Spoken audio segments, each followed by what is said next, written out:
21 pesos day meal, mabubusog ka na kaya dito kung sa tindahan ka lang bibili ng pagkain mo, my friend. Meron naman sa halagang 21 pesos, makakatipid ka na, my friend. Ito resulta ng 21 pesos, nabusog nga.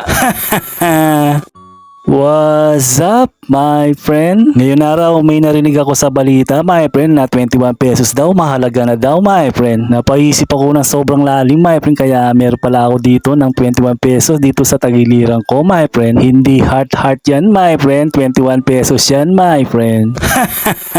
Baka ito na yung araw na pwede tayong yumaman sa 21 pesos per day a meal, my friend. Ay sus! Chos lang.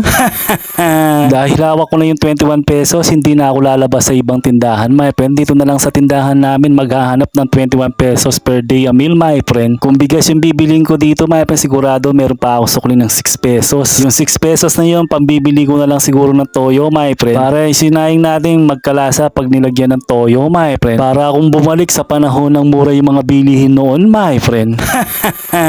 Ito pala yung nabili ko sa 21 pesos, my friend. Pansit Canton tapos 3-in-1 na kape. Kaso tig-piso nga lang.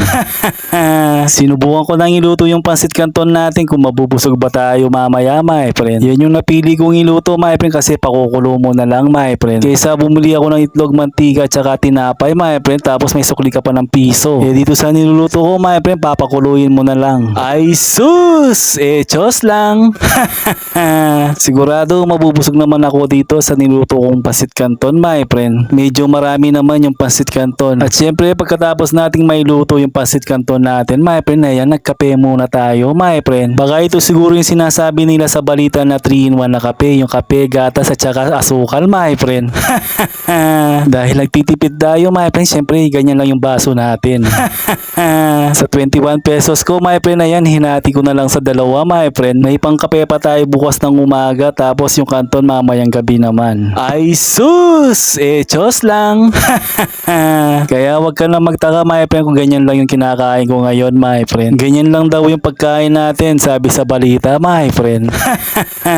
Totoo nga yung balita na mabubusog ka sa 21 pesos per day a meal, my friend. Oo, nabusog nga yung mga alaga natin sa tiyan. Ay sus! Chos lang. At yun, naliw lang ako sa ginawa ko, my friend. Kaya sige na, mga friends.